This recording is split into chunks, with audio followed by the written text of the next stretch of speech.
Selamat malam, sejahtera, shalom Ibu Bapak, Saudara-saudara Jemaat GPIB sejahtera di DKI Jakarta yang diberkati Tuhan. Salam sehat semua. Saudara-saudara, mari membaca Alkitab. Pembacaan Alkitab kita malam ini dari kitab Hakim-Hakim, pasalnya yang ke-11 dan 12. Siapkan Alkitab kita berdoa. Bapa di sorga, kembali kami datang dalam kerendahan hati. Kami menaikkan syukur dan pujian bagi kemuliaan nama-Mu atas segala pemeliharaan Tuhan sepanjang hari yang kami boleh lewati. Dan malam ini, sebelum kami beristirahat, Tuhan, kami akan membaca Alkitab yang berintikan firman Allah.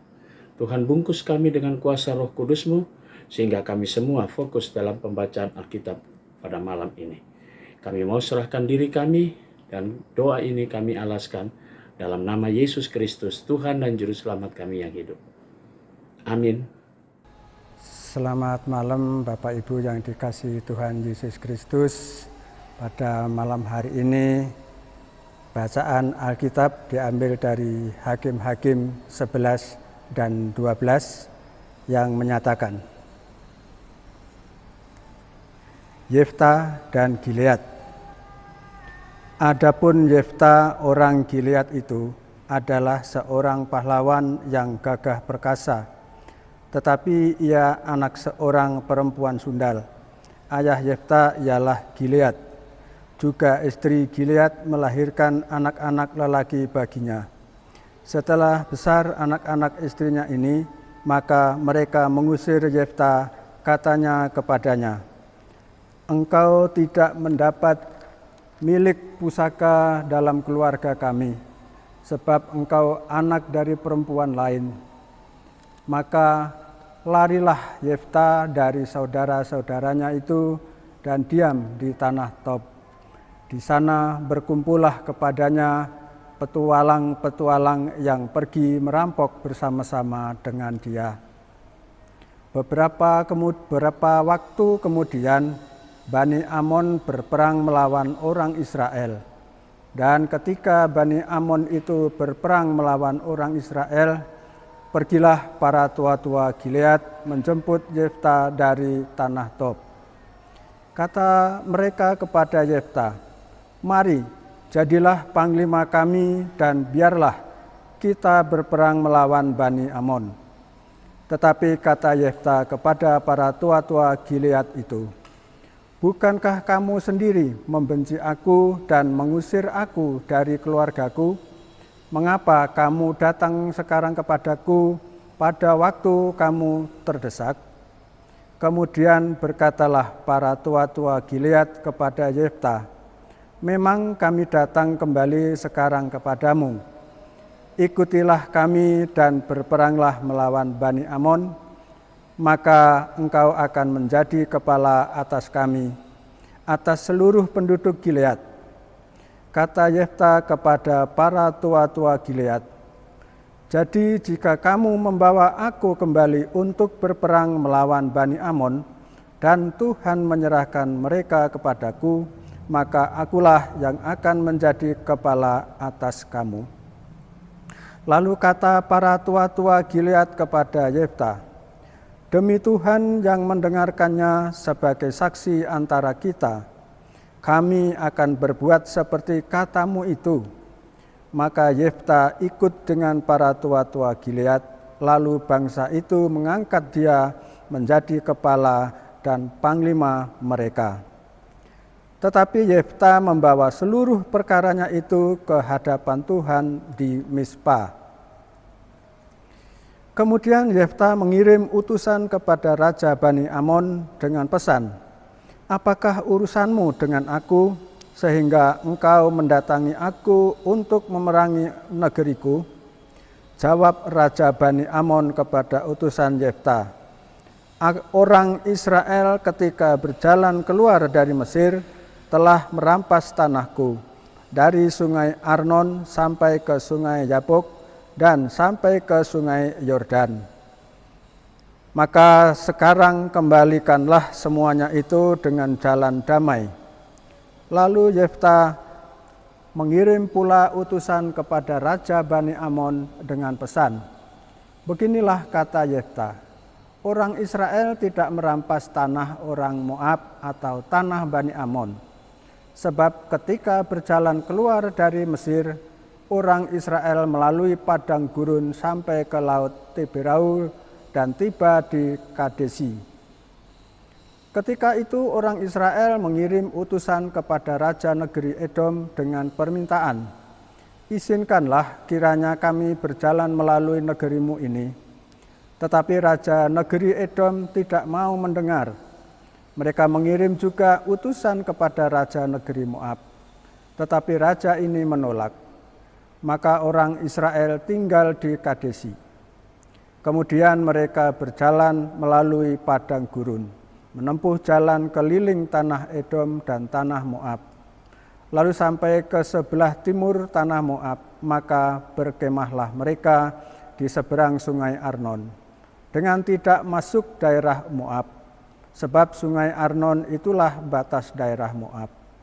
Lalu orang Israel mengirim utusan kepada Sihon, raja orang Amori, raja di Hesibon, dan orang Israel meminta kepadanya, "Izinkanlah kiranya kami berjalan melalui negerimu ini sampai ke tempat yang kami tuju."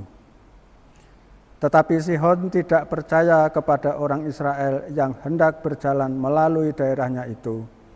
Maka dikumpulkannyalah seluruh rakyatnya. Ia berkemah di Yahaz, lalu berperang melawan orang Israel. Tetapi Tuhan Allah Israel menyerahkan Sihon dengan seluruh rakyatnya ke dalam tangan orang Israel. Dan mereka dikalahkan, sehingga orang Israel menduduki seluruh negeri kepunyaan orang Amori, penduduk negeri itu.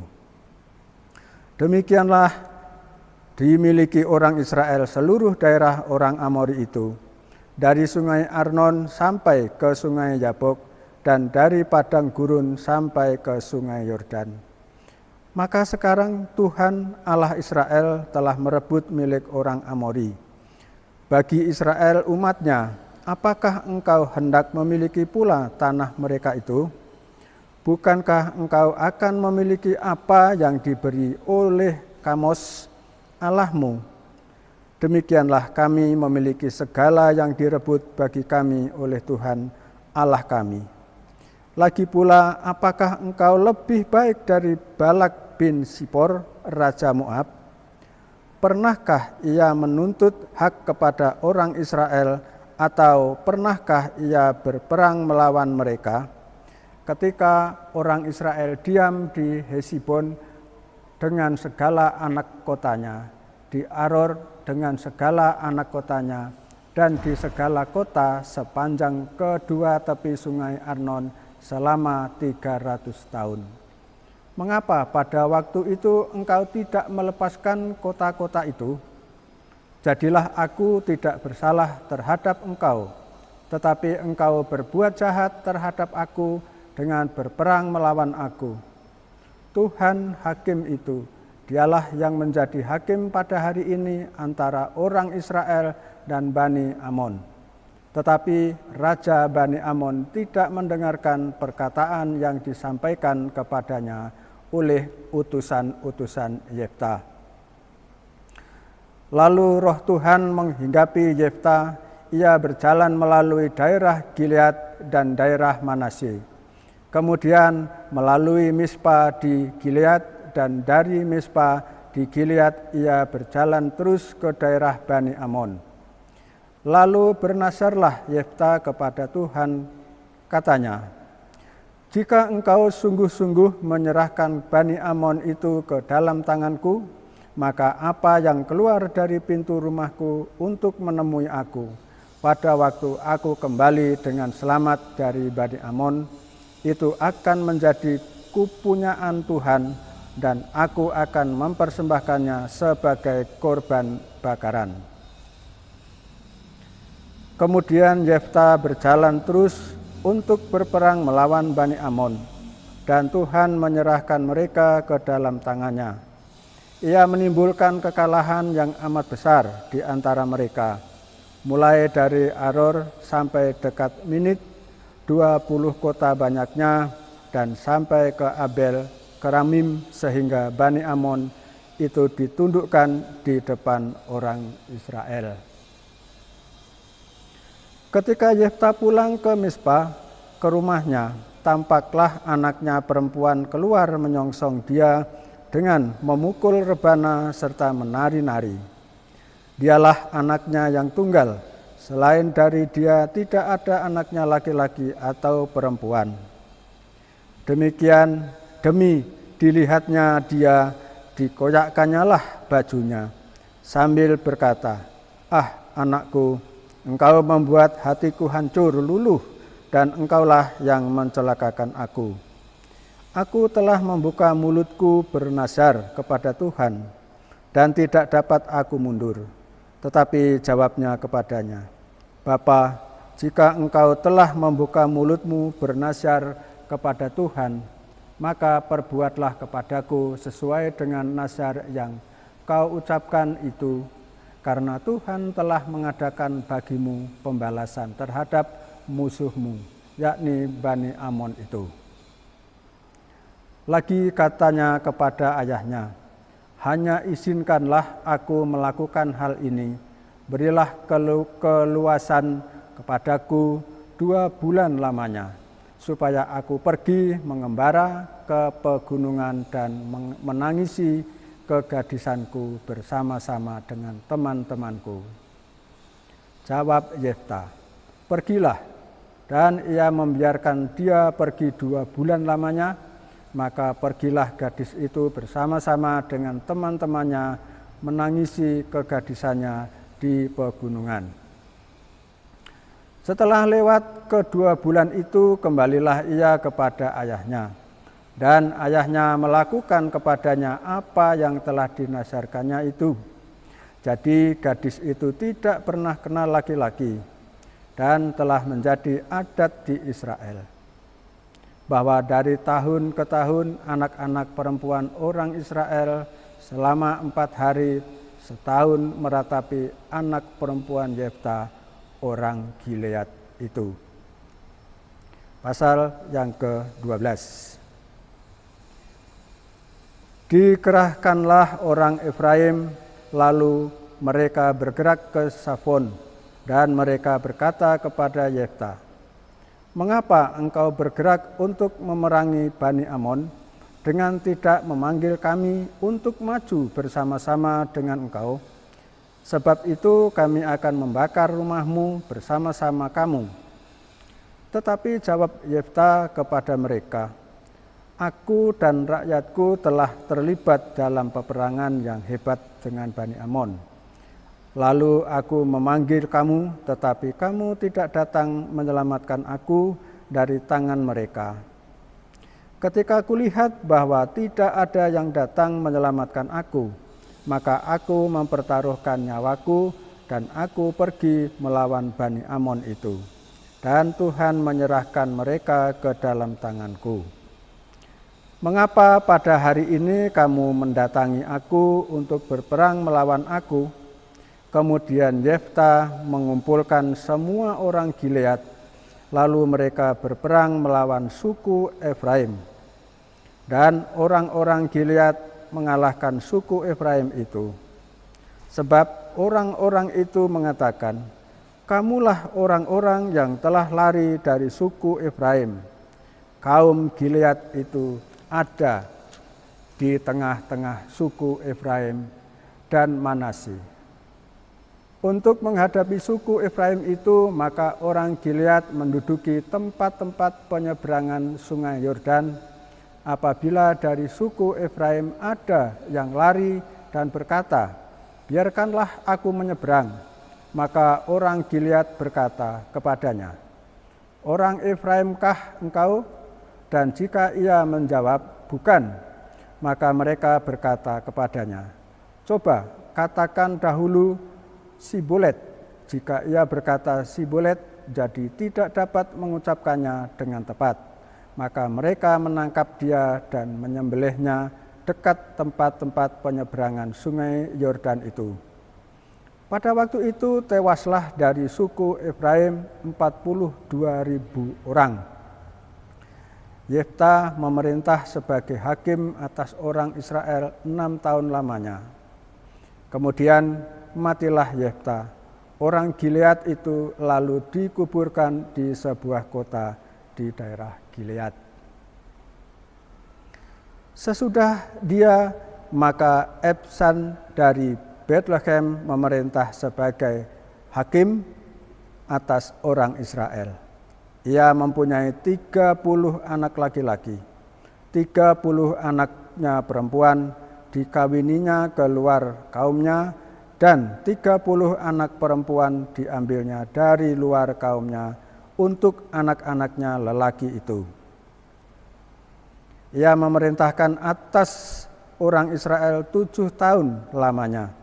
Kemudian matilah Ebsan, lalu dikuburkan di Bethlehem. Sesudah dia, maka Elon orang Zebulon memerintah sebagai hakim atas orang Israel. Ia memerintah atas orang Israel 10 tahun lamanya. Kemudian matilah Elon orang Zebulon itu, lalu dikuburkan di Ayalon di tanah Zebulon. Sesudah dia, maka Abdon bin Hilel orang Piraton memerintah sebagai hakim atas orang Israel. Ia mempunyai 40 anak laki-laki dan 30 cucu laki-laki yang mengendarai 70 ekor keledai jantan. Ia memerintah atas orang Israel 8 tahun lamanya. Kemudian matilah Abdon bin Hilel orang Piraton itu, lalu dikuburkan di Piraton di tanah Efraim di pegunungan orang Amalek. Demikian bacaan Alkitab. Saudara-saudara, mari kita berdoa. Bapa di sorga, kami mengucap syukur dan berterima kasih. Engkau sudah pimpin kami dalam pembacaan Alkitab. Saatnya kami akan beristirahat di malam ini. Tuhan rangkul kami, Tuhan lindungi kami dalam tidur kami malam ini. Sehingga besok pagi kami boleh bangun atas perkenan Tuhan dengan tubuh yang diberkati untuk memasuki hari yang baru dan menjalani panggilan dan pengutusan Tuhan. Kami berdoa untuk jemaat GPIB Sejahtera di DKI Jakarta, tiap keluarga, tiap pribadi. Inilah doa kami yang kami alaskan di dalam nama Yesus Kristus, Tuhan dan Juru Selamat kami yang hidup. Amin. Selamat malam, selamat beristirahat. Tuhan memberkati saudara.